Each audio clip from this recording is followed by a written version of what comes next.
नेता खास तौर पे कांग्रेस के या फिर अन्य पार्टियों के ये कह रहे हैं कि वो कहीं ना कहीं बीजेपी और प्राइम मिनिस्टर नरेंद्र मोदी के बेहद नजदीकी हो चुके हैं। देखिए, गुलाम नबी आजाद बहुत मंजे हुए खिलाड़ी हैं। जम्मू कश्मीर की सियासत का हर गणित, हर आंकड़ा उनके टिप्स पे है। गुलाम नबी आजाद, a good student of politics, is now a professor, and उसकी ज्यादा बात है, he is master at the art of possibilities. कि उनके हर पार्टी में नजदीकी लोग हैं, वो अपने पत्ते कहां कहां फिट करते हैं ये शायद आजाद को खुद ही पता होता है, उनके अलावा किसी को भी नहीं। वो अभी भी उस पोस्ट के लिए इंतजार कर रहे हैं, शायद सेंटर का ही सिग्नल बाकी है, ये तो जरूर है, लेकिन इतनी जल्दी हार मानने वाले भी नहीं है। You can never count Ghulam Nabi Azad out of the system, out of the game. If he is healthy, उनको कोई अगर हेल्थ प्रॉब्लम नहीं है, तो he is going to be active, and in some role you will see him very soon. Pranab दा की तरह गुलाम नबी आजाद भी कुछ ऐसी पोस्टों पर हो सकते हैं जिनके बारे में लोग बातें कर भी रहे हैं, हालांकि ओपन तो नहीं कह रहा कोई। ये एक्शन से क्या रिएक्शन होगा, and no one better than Ghulam Nabi Azad at understanding J&K। पवन जी ने बड़ी सही बात करी, वो चीफ मिनिस्टर नहीं थे, एक लोगों के मनपसंद, I think he was one of the favourite chief ministers of Jammu and Kashmir. वो बहुत कम ऐसे लीडर्स में थे जिनकी एक्सेप्टेंस दोनों रीजन्स में थी। नॉर्मली बहुत कम लीडर्स की होती है, जैसे मुफ्ती मोहम्मद सईद को भी लोग जम्मू में एक्सेप्ट करते थे, वैसे ही आजाद का एक स्टेचर था। इसलिए गुलाम नबी आजाद कहीं ना कहीं बहुत इंपॉर्टेंट लीडर J&K से हैं। He is not out of the game yet, and with Azad you never know, जिसका नाम ही आजाद है वो आजाद है, आगे कौन सी परवाज बढ़ ले। एक था आजाद या मैं आजाद हूं, मगर आजाद से लेकर आजाद तक की कहानी है क्या? आजाद, बात करेंगे गुलाम नबी आजाद की।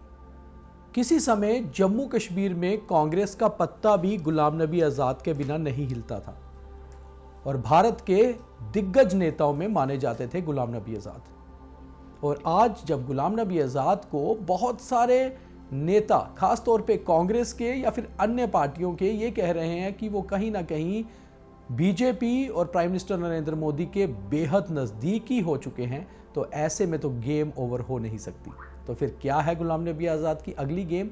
बात तो कर सकते हैं, आप भी अपनी अपनी राय नीचे ज़रूर रखिए, मगर आज की डिस्कशन ज़रूर पूरी सुनिए और आखिर में फॉरवर्ड भी करिए, क्योंकि जो लोग पॉलिटिकल साइंस के स्टूडेंट हैं या पॉलिटिक्स को अच्छे से समझते हैं, वो हमारी इस डिस्कशन से कुछ ना कुछ निचोड़ तो निकाल ही लेंगे। मेरे साथ होंगे मेरे दो सहयोगी विकास शेखर शर्मा और पवन शर्मा। और शुरुआत पवन जी, गुलाम नबी आज़ाद को तो आप भी अपने 3 दशक के जर्नलिज्म से कवर भी करते आ रहे हैं, जानते भी हैं, तो जो अटकलें हैं और बहुत जल्दी कई बार हम खत्म कर लेते हैं कहानी, गुलाम नबी आज़ाद की गेम ओवर है या नई गेम की शुरुआत है? देखिए, गुलाम नबी आजाद बहुत मंजे हुए खिलाड़ी हैं। जम्मू कश्मीर की सियासत का हर गणित, हर आंकड़ा उनके टिप्स पे है। कौन नेता कहां जा रहा है, कौन नेता क्या करेगा, वो उनको पता होता है।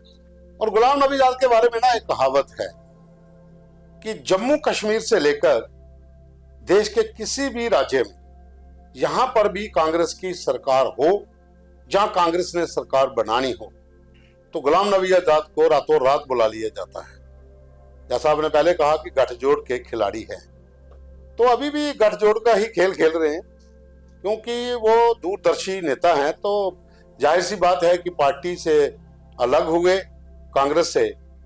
उस समय ये कहा जा रहा था कि भारतीय जनता पार्टी में शामिल होंगे, उन्होंने अपनी पार्टी बनाई।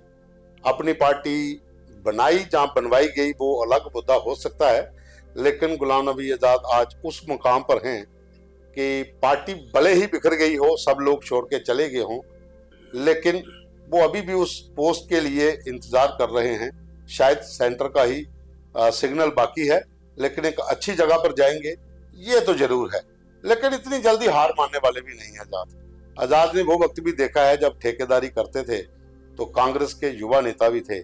वो सुंदरबनी पौनी का एरिया, जो इलाका है 63 का, कहाँ बदरवा, कहाँ सुंदरबनी पौनी 63 और कहाँ चौकी चौरा, अब खुद अंदाजा लगा लीजिए कि एक छोटा सा कार्यकर्ता युवा कांग्रेस का, जिसने अपनी जीवन की शुरुआत ठेकेदारी से की और उन इलाकों में जाकर उसने अपने बंदे खड़े कर दिए कि जब वो सियासत में पूर्ण रूप में उभरे तो गाड़ियां जो भरकर जम्मू पहुंची थी तो पूरी कांग्रेस हाईकमान भी चिंतित हो गई थी एक युवा लड़के के लिए पुंछ से लेकर कठुआ तक के लोग क्यों आ रहे हैं। विकास जी, सियासत के मामले में बहुत धुरंधर खिलाड़ी। विकास जी, आपने कभी खुद चुनाव नहीं लड़ा, मगर आप भी वैसे ही पॉलिटिकल साइंस के ज़बरदस्त एक्सपर्ट हैं जैसे कहीं ना कहीं गुलाम नबी आज़ाद हैं। हालांकि वो सामने चुनाव लड़कर आए, चीफ मिनिस्टर बने, केंद्रीय मंत्री बने, आपने भी बहुत सारे चुनाव लड़ाए, बहुत सारे लोगों को आगे पहुंचाया, उनके पीछे से स्पोर्ट पॉलिटिक्स को अच्छे से समझते हैं। गुलाम नबी आज़ाद, जिन्हें ये भी माना जाता है कि उनके हर पार्टी में नज़दीकी लोग हैं, वो अपने पत्ते कहाँ कहाँ फिट करते हैं, ये शायद आज़ाद को खुद ही पता होता है, उनके अलावा किसी को भी नहीं। तो ऐसे में गुलाम नबी आज़ाद अगर अपनी पार्टी को अप्रैल 2025 में डिसॉल्व कर देते हैं और उसके बाद अपने नेताओं को ये भी कहते हैं कि आपको जहां जाना है जाइए, तो कहीं ना कहीं गुलाम नबी आज़ाद जहां अब जा रहे हैं शायद उनके अकेले के लिए जगह है, इसीलिए उन्होंने अपने बाकी पत्तों को अलग अलग जगह सेट कर। दीपक, Ghulam Nabi Azad, a good student of politics, is now a professor, and उसकी ज्यादा बात है, he is master at the art of possibilities. Ghulam Nabi Azad जमीन से जुड़े हुए नेता है, पर एक ऐसा नेता जिसने इलेक्शंस कम लड़ी और जैसा आपने कहा लड़वाई ज्यादा। एंड यू नो, आज़ाद के साथ एक चीज है, you can never count him out of the game, वो हमेशा गेम में बने रहते हैं। जब राज्यसभा से उन्होंने अपने लास्ट स्टिंट के बाद विदाई ली थी, वो एक बहुत ही इमोशनल मोमेंट था और एक हार्ड मैन जो कि जल्दी आंसू नहीं निकालते, प्रधानमंत्री मोदी जैसे आदमी भी भावुक हो गए और उन्होंने जो बात आज़ाद के बारे में कही, यू नो, अगर वो दो टीमों में भी थे, आप देखेंगे किसी स्पोर्ट में भी जब कोई खिलाड़ी एक स्टैचर का होता है तो दूसरा बड़ा खिलाड़ी उसकी गेम को, उसके कद को पहचानता है।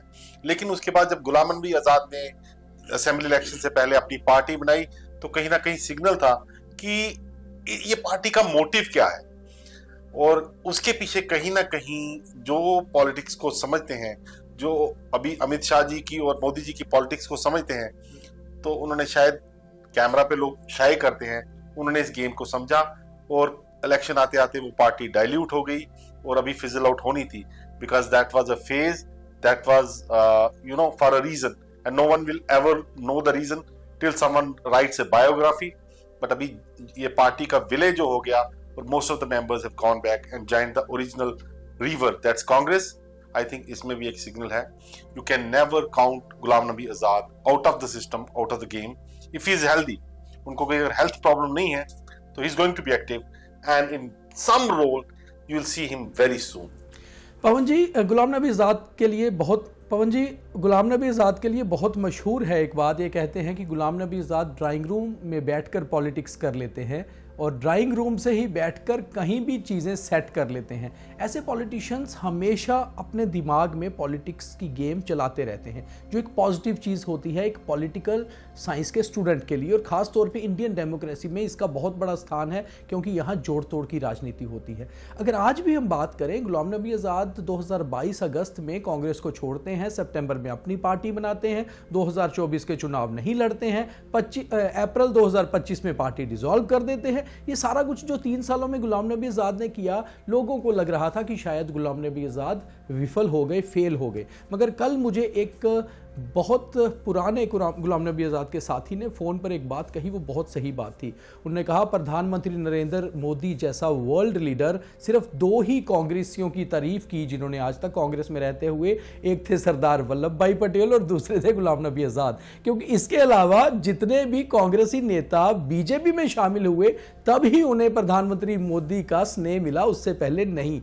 तो ऐसे में आज़ाद में कुछ तो खास बात होगी जहां पर मोदी साहब की पार की नज़र है, और अब गुलाम नबी आज़ाद का जो अगला करियर शुरू होगा, ये करियर होगा अब उन्हें किसी दूसरे मुकाम पर पहुंचाने के लिए, और शायद वो जम्मू कश्मीर में भी हो सकता है या किसी बाहरी राज्य में भी हो सकता है, और फिर आप देखेंगे कि शायद किसी देश की बड़ी पोजीशन पर भी आज़ाद हो सकते हैं। ये उनके एक पुराने साथी ने बात कही है। पवन जी, आप इसको कैसे एनालिसिस करते हैं? देखिए, गुलाम नबी आज़ाद की पार्टी के जितने लोग थे, जब ये पार्टी बनी उसके बाद ताराचंद, बलवान सिंह, जोगेश सानी, ये सब लोग पहले छोड़कर आ गए। कुछ लोग जो उनके साथ रहे, चुनाव नहीं लड़ा, लेकिन वो लोग इंतजार में थे कि शायद आजाद साहब की तरफ से कोई और बड़ा इशारा आएगा, लेकिन हाल ही में लगभग 1-1.5 महीना पहले उनको अंदर खाते में बता दिया गया था कि आप कांग्रेस में एंट्री मार लो, यहां से आपको पूरी खुली छूट है। तो कुछ लोग इंतजार करते रहे, लेकिन फाइनली उन्होंने कांग्रेस ज्वाइन कर दी, चाहे वो जुगल किशोर शर्मा हो, सुभाष गुप्ता हो, जीएम सुरूरी तो पहले कर चुके हैं, अब्दुल मजीद वानी, ताज मोहिउद्दीन, सब लोग जो है वो कांग्रेस में शामिल हो गए। अकेले गुलाम नबी आजाद और उनके साथ अभी भी दो लोग, कुछ यंग चेहरे हैं, 2 लोग। एक नाम ऐसा है जो गुलाम नबी आजाद का राइट हैंड है, सलमान निजामी। वो गुलाम नबी आजाद के साथ तब भी था जब गुलाम नबी आजाद कांग्रेस में एक बड़े पद पर थे, वो आज भी उनके साथ है। और उसके अलावा 1-2 लीडर और हैं जिन्होंने अभी तक ज्वाइनिंग कहीं नहीं की। सलमान निजामी ज्वाइन करेंगे या नहीं करेंगे वो बात अलग है, लेकिन गुलाम नबी आजाद के साथ सलमान निजामी भी एक वो चेहरा है जो उनकी पूरी प्लानिंग्स को स्वरूप में बदलता है। अगर कहा जाए गुलाम नबी आजाद के लिए खास बात है कि वो अपनी प्लानिंग में किसी को ज्यादा पाबंदी आने नहीं देते। आने नहीं देते। मैं ये नहीं कहता कि उस हिसाब से मुझे लगता है आपका एनालिसिस क्या होगा? मैं ये नहीं कहता कि सारी चीजें गुलाम नबी आजाद उनको बताते होंगे उन्होंने क्या करना है, लेकिन गुलाम नबी आजाद का अगर कोई समय राइट हैंड है जो उनकी प्लानिंग को एक रूप में बदलता है तो वो सलमान निजामी है। वो अभी तक गुलाम नबी आजाद के साथ है। डीपीएपी का अंत हो चुका है, ये कहना भी पूरी तरह से सही भी हो सकता है। और कुछ जो बचे हुए मनोहर लाल या 1-2 लीडर और हैं जिन्होंने अभी तक कोई ज्वाइनिंग नहीं की, वो आज भी डीपीएपी का ही फ्लैग लगा के बैठे हैं। तो अब ये नहीं कह सकते कि पूरी तरह से पार्टी का खात्मा हो गया है। वो तभी होगा जब खुद गुलाम नबी आजाद कहेंगे कोई गुड बाय, मैं चला किसी और पोस्ट के ऊपर, उसके बाद हो सकता है कि हो भी जाए। लेकिन जैसा आप कह रहे हो कि गुलाम नबी आजाद बंद कमरे के अंदर जो बैठकें होती हैं उसके लिए वो पूरी अपने तरीके से काम करते हैं।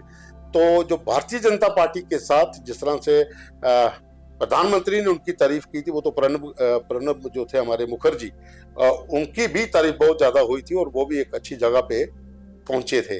तो अब ये क्यास लगाए जा रहे हैं कि शायद प्रणब दा की तरह गुलाम नबी आजाद भी कुछ ऐसी पोस्टों पर हो सकते हैं जिनके बारे में लोग बातें कर भी रहे हैं। हालांकि ओपन तो नहीं कह रहा कोई, लेकिन अंतर खाते में बातें चल रही हैं कि आजाद जो है वो एक बड़ी जिम्मेवारी निभा सकते हैं। और मुझे लगता भी है कि गुलाम नबी आजाद जिस तरीके के साथ जिन्होंने जम्मू कश्मीर में काम किया, और ये आप एक टेन्योर आप उनका नोट कर लीजिए, वो हम किसी की वो मैं ये नहीं कहता हूं कि वो कांग्रेस में थे जहां किसी और पार्टी में थे तो उन्होंने काम नहीं किया। ड्यूरिंग गुलाम नबी आजाद का जो टेन्योर था as a CM, Jammu division में बहुत ज्यादा डेवलपमेंट हुई थी 2005 से 2008। बिल्कुल, उस समय बहुत ज्यादा हुई थी। वो लोगों के अंदर, वो लोगों की नब्ज को पढ़ते हैं, टटोलते हैं, उनको पता है कि कौन सा लीडर कहां पे फिट बैठेगा, कौन सा लीडर किस इलाके के लिए फिट बैठेगा, वो उनके अंदर एक चीज थी। तो शायद अब देखिए क्या होता है, लेकिन इतना जरूर है कि एक बड़ा पद जो है वो आजाद साहब को मिल सकता है। विकास जी, कुछ महीने पहले तक एक अटकलें निकल कर आई थी, हालांकि इसे मीडिया क्रिएशन कहा जा रहा था, मगर मीडिया में भी तभी चीज़ आती है जब कहीं से निकली हो। वो ये था कि शायद जम्मू कश्मीर के लेफ्टिनेंट गवर्नर की पोस्ट के लिए गुलाम नबी आज़ाद या फिर कैप्टन अमरिंदर सिंह, जो दोनों ऐसे कद्दावर नेता थे कांग्रेस के जो प्रधानमंत्री मोदी से इंप्रेस होकर बीजेपी की तरफ आए थे। हालांकि आज़ाद ने बीजेपी ज्वाइन नहीं की, मगर अमरिंदर सिंह ने कर ली थी, कि उनके नाम भी चल रहे थे। तो क्या गुलाम नबी आज़ाद का कोई रोल आप अभी भी जम्मू कश्मीर में देखते हैं, या फिर किसी दूसरे राज्य में उनको कोई बड़ी जिम्मेवारी दी जा सकती है? Deepak, when we talk of J&K, यहाँ पे बहुत बड़ी पर्सनैलिटीज इन्वॉल्व हैं। और जो प्रेसिडेंट एलजी हैं मनोज सिन्हा, वो एक बेहतरीन काम कर रहे हैं। He is a man of few words but he is a man of action. तो अभी फिलहाल तो वो बने हुए हैं, लेकिन गुलाम नबी आजाद के साथ वो स्थिति थी कि J&K पॉलिटिक्स में नेक्स्ट 4 साल बाद इलेक्शन है, और गुलाम नबी आजाद अपने पॉलिटिकल या राजनीतिक मतलब ओवरऑल पब्लिक करियर के उस पड़ाव में है जहाँ 4 साल उनके लिए बड़ा टाइम बहुत ज्यादा इज एट दैट एज।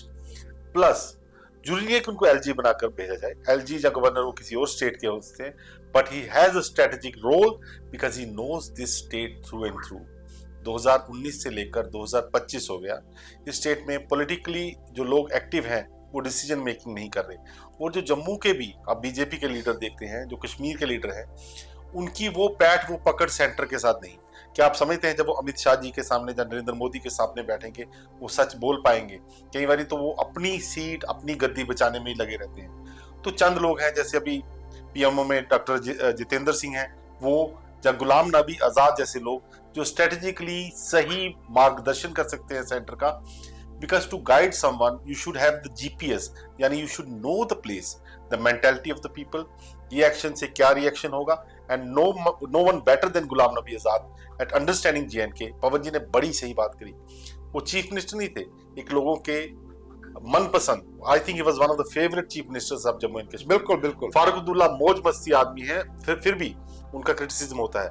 गुलाम नबी आजाद का टेन्योर ऐसा था, रोशनी एक्ट बाद में क्रिटिसाइज हुआ, एबॉलिश हुआ, लेकिन उनको पब्लिक ने स्नेह दिया, प्यार दिया। He was a people CM जिसने जम्मू और कश्मीर को बैलेंस कर देखा, and he has the personality. जैसे फिल्मों में देखते हैं ना अमिताभ बच्चन को, एक स्टैचर, एक कद, वैसी आवाज, वैसी सोच, और he is a good listener, वो चीज को एब्जॉर्ब करते हैं before reacting, and is a very balanced man. He definitely has a role, and sharp man like Narendra Modi. बिल्कुल बिल्कुल। एक चीज और भी थी विकास जी, गुलाम नबी आजाद को एक बार एक प्रेस कॉन्फ्रेंस में पूछा गया था कश्मीर में कि जब वो चीफ मिनिस्टर थे, तो एक प्रेस कॉन्फ्रेंस में एक जर्नलिस्ट ने पूछा था कि आप जम्मू से हैं, तो आपने वहां का किया? कहता मैं जम्मू से हूँ, लेकिन दामाद मैं कश्मीर का हूँ, जम्मू कश्मीर से। वो बहुत कम ऐसे लीडर्स में थे जिनकी एक्सेप्टेंस दोनों रीजन्स में थी। नॉर्मली बहुत कम लीडर्स की होती है, जैसे मुफ्ती मोहम्मद सईद को भी लोग जम्मू में एक्सेप्ट करते थे, वैसे ही आजाद का एक स्टेचर था। मतलब cutting across the party line Mufti Mohammad Sayeed हो गए। Farooq Abdullah very controversial, but still people in Jammu love him, because कई बार वो स्टेज पे डरते हो राम का भजन गा देंगे, कश्मीर में होंगे वैसी बात करें। पर गुलाम नबी आजाद इन दोनों से आजाद को लोग सीरियसली लेते हैं। He is a people's man, he comes across as a person who is very emotional, who is approachable, at the same he has a stature that he can go to the top leaders in the center and can discuss J&K with them, take your viewpoint forward। इसलिए गुलाम नबी आजाद कहीं ना कहीं बहुत important leader J&K से हैं। he is not out of the game yet, and with Azad you never know, जिसका नाम ही आजाद है वो आजाद है, आगे कौन सी परवाज बढ़ ले you never know। एक दूसरी साइड पे बात करते हैं कि गुलाम नबी आजाद का कल करीबन सभी अखबारों ने सभी ये कहा कि ऑलमोस्ट डीपीएपी का खात्मा या गुलाम नबी आज़ाद की इनिंग्स ओवर। पवन जी, आप जैसे लगातार जम्मू कश्मीर में पॉलिटिक्स कवर की है, आज़ाद के बारे में भी पुरानी आपने बातें बताई, हम लगातार मतलब मैंने भी उनको बहुत कवर किया, जब वो चीफ मिनिस्टर थे तब भी, उसके बाद भी, उससे पहले भी। गुलाम नबी आज़ाद का एक बहुत स्पेशल एक चीज़ रही है कि गुलाम नबी आज़ाद के अपने ऑपोजिशन पार्टीज़ में भी ओपोनेंट्स नहीं हैं। पार्टियां ज़रूर अपोजिशन में रही हैं मगर उनके ओपोनेंट्स नहीं हैं, उनके लोग हर पार्टी में हुआ करते थे। बहुत मशहूर था गुलाम नबी आज़ाद के लिए कि उनकी कोalition सरकार जब जम्मू कश्मीर में पीडीपी के साथ चला करती थी तो तब भी कहा करते थे कि गुलाम नबी आज़ाद नेशनल कॉन्फ्रेंस के भी उतने ही करीब हैं। यही कारण था कि उन्होंने 2005 से 8 तक पीडीपी के साथ सरकार चलाई और 9 में जाकर नेशनल कॉन्फ्रेंस के साथ सरकार बना भी दी। ये थे गुलाम नबी आज़ाद। तो आपको लगता है कि गुलाम नबी आज़ाद के जो क्लोज लीडर्स जो डीपीएपी में आए थे आज दूसरी पार्टियों में गए हैं, आज भी आज़ाद से अंदर खाते में उनके रिश्ते अच्छे ही होंगे? पवन जी, कोई भी लीडर जम्मू कश्मीर का ऐसा नहीं है जिसके साथ गुलाम नबी आज़ाद के रिश्ते अच्छे नहीं हैं। देखिए, पॉलिटिकल पार्टीज का अपना अपना एजेंडा होता है, हर आइडियोलॉजी के आधार पर ही पार्टियां काम करती हैं, लेकिन जो पर्सनल कॉन्टैक्ट्स होते हैं वो गुलाम नबी आज़ाद के हर किसी के साथ है, इसमें कोई शक नहीं है। लेकिन एज ए पॉलिटिकल गुरु जिसे कहते हैं, राजनीतिक जो गुरु होते हैं, उनके बहुत से चेले हैं जिन्होंने उनका हाथ पकड़कर सियासत जम्मू कश्मीर में सीखी थी। आज वो किसी भी पार्टी में, हम नाम नहीं लेंगे उनका, बहुत सी नाम भी बहुत ज्यादा लेंगे, बहुत सी पार्टियों में बैठे हुए हैं, डिफरेंट पार्टीज में हैं। तो उस पार्टी में क्या होता है, उस पार्टी का क्या चलता है क्या नहीं चलता है, फाइनली डिसीजन वो अपना जब कोई लेना होता है तो कभी ना कभी फोन कर ही देते हैं कि सर बताइए आप इस दुविधा में फंसे हैं तो क्या करें। क्योंकि रास्ते से किसी भी मुसीबत से निकलने के लिए अगर पार्टी हाईकमान गुलाम नबी आज़ाद को रात को प्लेन से आंध्रा मंगवा सकती है तो यहाँ पर फंसे हुए लोग भी तो सलाह लेते होंगे। तो यही कारण है कि उनका बहुत बड़ा एक नेटवर्क है, तमाम पॉलिटिकल पार्टीज के भीतर उनके अपने लोग हैं जो उनके चहेते भी हैं, भले ही पार्टियां अलग अलग हों लेकिन उनको मानते हैं और उनकी तरफ से भी कभी किसी को ना नहीं होती। आपके सामने ही है, जोगेश सहनी उनके बहुत करीबी रहे, जब वो इलेक्शन हार गए थे तो सबने कहा कि जोगेश सहनी को अब कौन जानेगा, तो जोगेश सहनी एक ऐसी जगह पे जाके आजाद साहब ने बिठा दिया कि जम्मू से कोई भी जाता था एम्स में कोई भी जाता था तो उनके पास जाता था। तो वो था एक कनेक्टिविटी थ्रू एक ऐसे लीडर के जिसको आपने रिजेक्ट किया इलेक्शन में, लेकिन आजाद ने उसको ऐसी जगह पे ला दिया कि आप जम्मू के लोगों के साथ टच में रहोगे, जम्मू कश्मीर के लोगों के साथ टच में रहोगे। तो सानी का ये अपने मुंह से कहना है कि मेरी पब्लिसिटी उसके बाद बहुत ज्यादा हो गई थी, क्योंकि लोग कंटेक्ट में आगे थे कि आजाद साहब ने जहां पिटाया हमारे काम करवा। पवन ji, Ghulam Nabi Azad is a leader of national stature. Amit Shah, गृह मंत्री अमित शाह हो या प्राइम मिनिस्टर नरेंद्र मोदी, वो बहुत कम लीडर्स को वेटेज देते हैं क्योंकि वो उसके स्टेचर को जानते हैं। ऐसे में गुलाम नबी आज़ाद का सेंट्रल गवर्नमेंट और मोदी जैसे वर्ल्ड लीडर प्रॉपरली यूज़ करना चाहेंगे, और आपको लगता है कि कुछ पोजीशंस ऐसी होंगी जिस पे शायद हम सरप्राइज ना हो अगर 2-3 महीने में आज़ाद को वहाँ देखें? मुझे लगता है कि कुछ जगह पर तो हो भी गया है। बाकी विकास जी, आप क्या कहेंगे? कि दीपक, हमेशा चीजें कैमरे के सामने नहीं होती। Experience has no replacement. हो सकता है ऑलरेडी वो एक स्ट्रेटेजिक उसका एक पार्ट हो, हिस्सा हो, हो सकता है उनको फ्रंट रोल दिया जाए। ये पीएम मोदी और अमित शाह जी बेहतर जानते हैं। हम यहाँ बैठकर कोई बात कह दें, मिसफायर कर जाए, लोग हमें क्वेश्चन करें। But as you said, Ghulam Nabi Azad is a very important leader, और वो उस एरा से आते हैं 80s, 90s, 2000 की, 2020 तक की और अब 25 तक की राजनीति को ना सिर्फ समझते हैं, उसको पकड़ बना के रखी हुई उन्होंने आज तक। तो मुझे लगता है definitely he is going to be active if he is healthy. I am again using the word if he is healthy. If his health permits, ये पार्टी छोटी सी बनी चले जाना, ये उनके एक छोटा सा रोल था दीपक। इससे बड़ा स्टेचर है उनका, वो बहुत बड़े लीडर हैं। अगर वो एक्टिव पॉलिटिक्स में होते तो J&K सीएम होते, लेकिन वो नहीं था। उनकी पार्टी खत्म हो चुकी थी, बीजेपी में वो डायरेक्ट आ नहीं सकते थे। पर किसी ना किसी तरह से जो आदमी J&K को इतनी तरह जानता है, वो जो भी हाल ही में हुआ डॉक्टर्स वाली चीज, strategically we are at a point जहां 370 खत्म हो चुका है, पर कहीं ना कहीं डिसअलाइंड है J&K के लोग। जम्मू कश्मीर में अपने मतभेद हैं और सेंटर समझ नहीं पाता, बिकॉज ब्यूरोक्रेसी सिस्टम को चलाती है, ब्यूरोक्रेसी लोगों को नहीं चलाती। लोगों की नब्ज पर अगर किसी का हाथ है तो गुलाम नबी आजाद जैसे चंद सीनियर नेताओं का है, और उनका अगर J&K के सिस्टम में एक तरह से वापस लौटाया जाए तो सेंटर के लिए कहीं ना कहीं चीजें बहुत आसान हो जाती है। तो एक था आज़ाद जिसने कभी बड़ी बड़ी राजनीतिक पार्टियां चलाई, एक था आज़ाद जिसने कई नए नेता क्रिएट किए, कई सरकारें बनाई, कई सरकारें गिराई। आज वही आज़ाद बिल्कुल आज़ाद है। तो इस आज़ाद को और उसकी आज़ादी को अब कहां पर फिट किया जाएगा, वो देखना बहुत अहम होगा। दीपक, हो सकता है ये आज़ादी जो है किसी नई परवाज का आगाज हो। तो नया आगाज क्या होगा, ये आप कुछ ही महीनों में देखेंगे। बहुत धन्यवाद। धन्यवाद।